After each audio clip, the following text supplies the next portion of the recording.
y trabajaron asociados. Su oficio era fabricar tiendas de campaña. Y ya leamos 1 Tesalonicenses 2, 7, 8.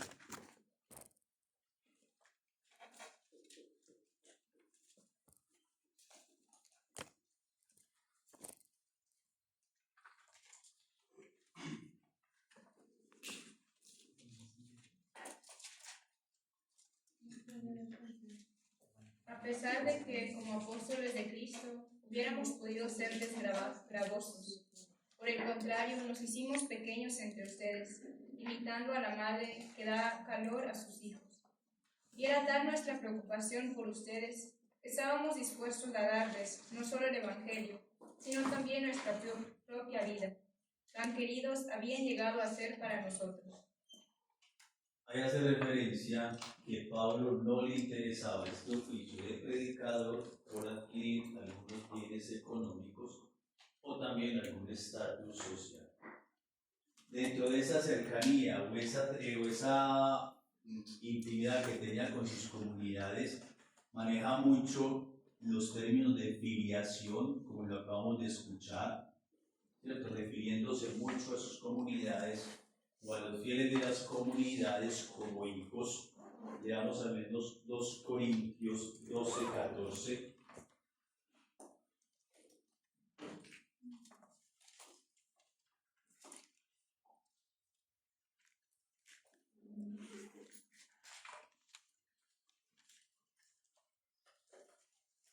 Ahora por tercera vez me preparo para visitarlos, y tampoco seré para ustedes una carga, pues no me interesó por lo que tienen. No me intereso por lo que tienen, sino por ustedes mismos. Y no son los hijos los que deben juntar dinero para sus padres, sino los padres para sus hijos. Y eso ya es parte de una carta auténtica. 2 Corintios, la convicción de que Pablo no busca nada, ningún interés con su predicación. Y, tomando Hechos de los Apóstoles, en sus cartas no nos narran que sean que trabajen en el oficio de armar y hacer tiendas, lo deducimos de Hechos de los Apóstoles. Otra de las condiciones sociales, su identidad judía, hebrea. Ustedes saben que uno no es judío porque quiere. Uno es judío porque nace de mamá hebrea. No es que uno de ustedes o yo también en un momento ahora quiero ser judío. No es imposible. No cabe porque bueno, no ser de con investigar pero usted siendo mamá, hijo digamos de una mamá hebrea, yo me quedo como judío. Pero Pablo obviamente no es una elección, sino que él nace y él siempre defiende su identidad judía, siempre la defiende. Él nunca se sintió avergonzado de su identidad judía, ni siquiera cuando es cristiano. Él siguió expresándose de cierto modo con identidad judía. Veamos por favor Filipenses 3:1.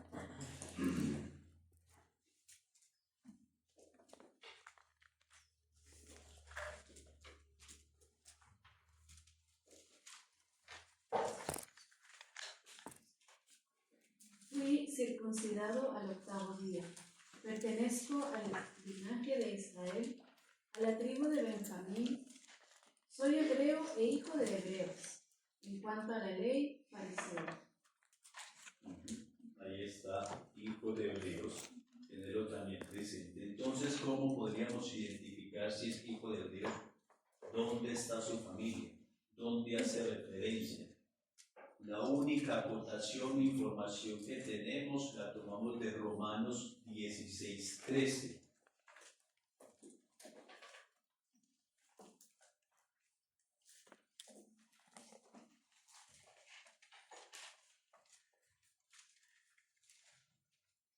Saluden a Rufo, elegido del Señor, y a su madre, que ha sido para mí como una segunda madre. Otra traducción, por favor. Saluda a Rufo, escogido por el Señor, y a su madre, que lo es también mío. Ahí está, por ejemplo, una confusión en la traducción, ¿cómo entenderlo? Acá en esta traducción es cómo, ¿cierto?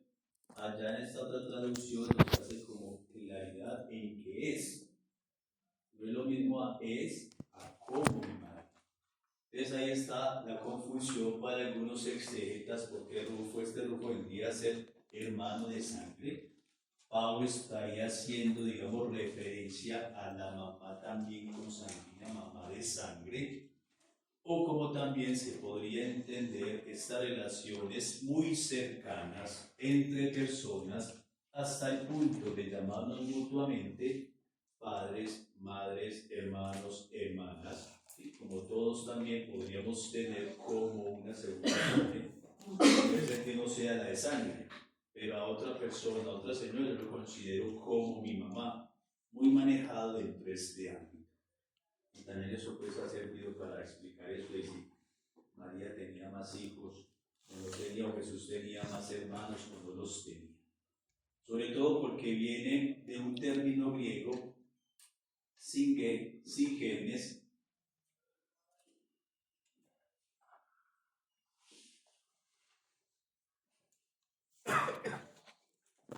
que tiene más una connotación de cercanía más que de una persona de consanguinidad.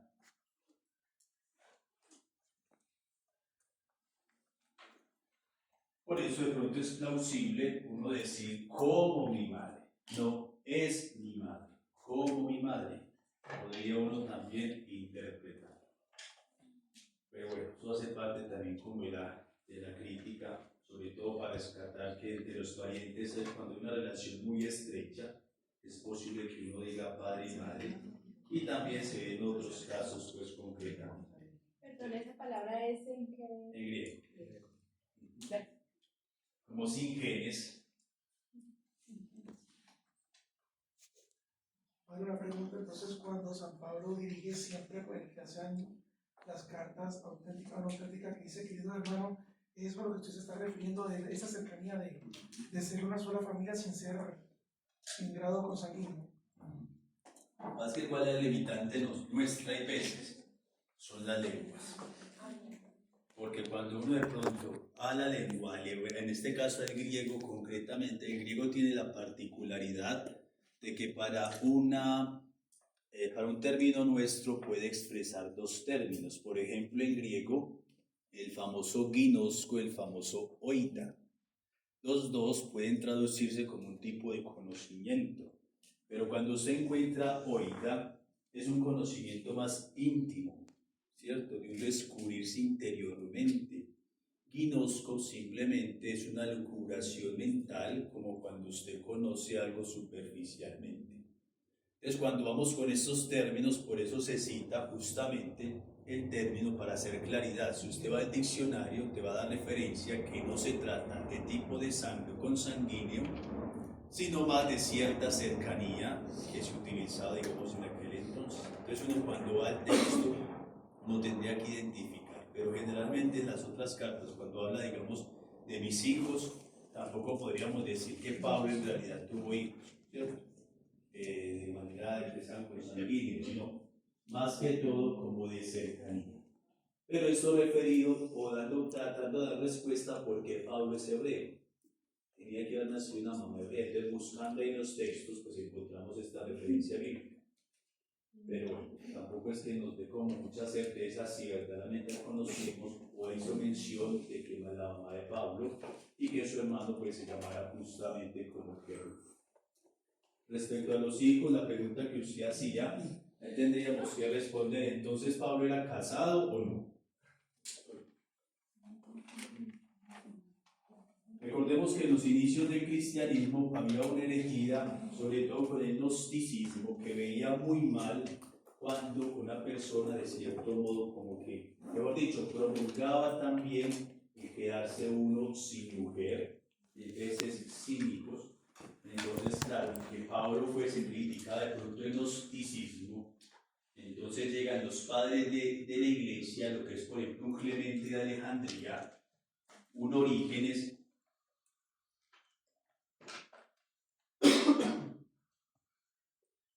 también un Orígenes, llegan a afirmar, claro que era casado, ¿cómo no? ¿Cierto?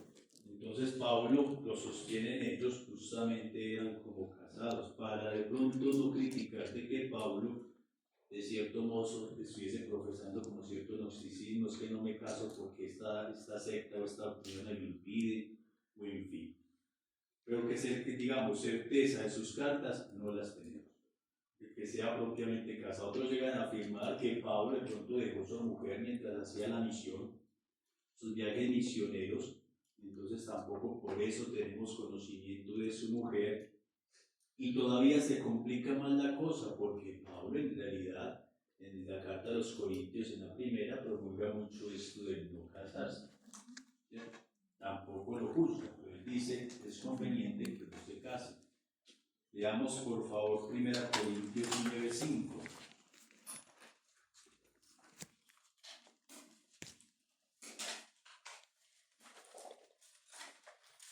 No tenemos derecho a que nos acompañe en nuestros viajes alguna mujer hermana, como hacen los demás apóstoles y los hermanos del Señor y el mismo Cefas. Ahí está haciendo referencia a su derecho, ciertamente. También es complejo decir de pronto que no era casado porque para un hebreo quedaba muy mal no casarse.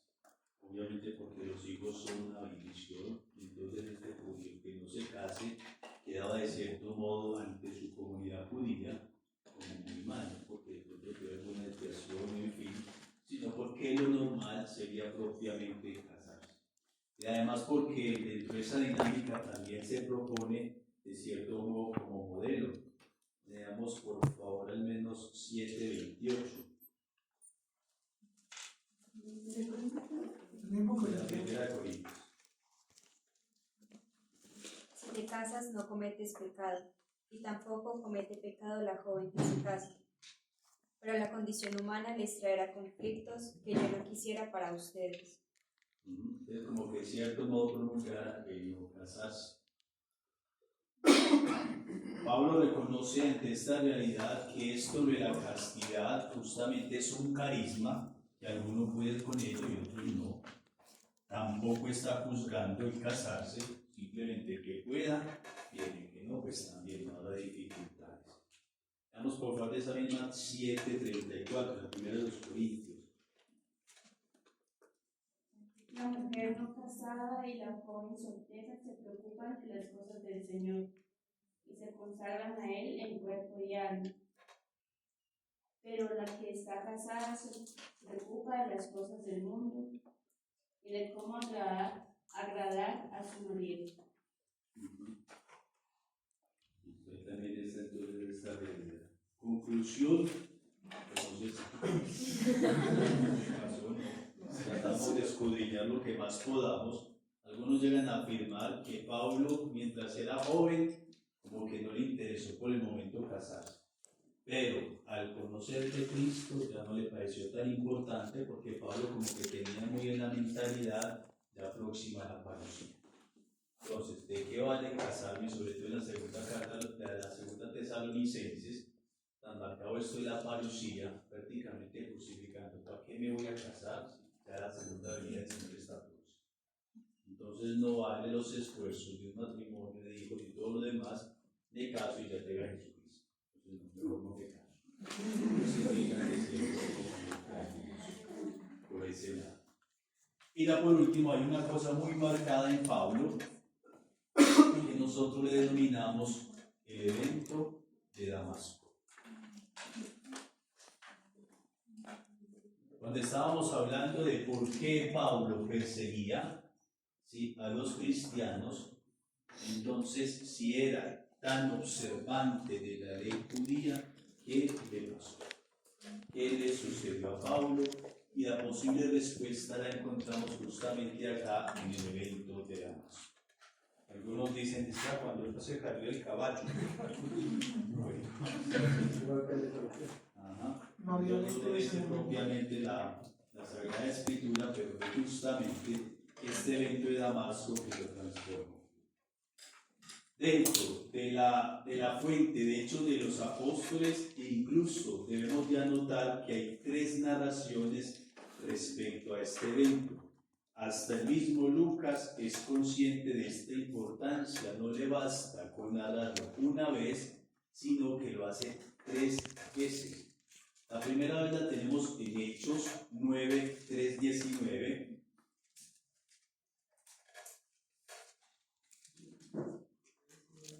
Hechos 9, 3, 19.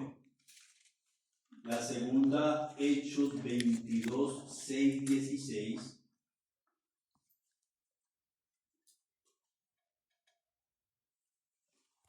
Y la tercera, 26, 12, 18.